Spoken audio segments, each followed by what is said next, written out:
பஞ்சபூதத்தில் ஐந்தாக நின்றானவன்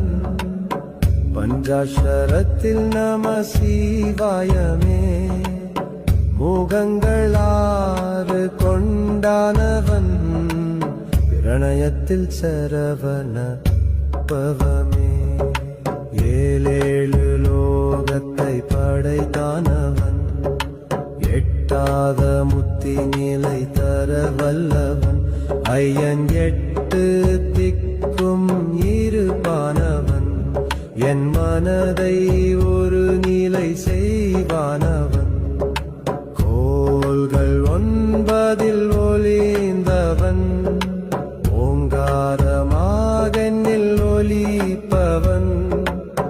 வாசல் பத்தில் சுசமமானவன் பற்றறுத்து என்னை ஏற்பவன்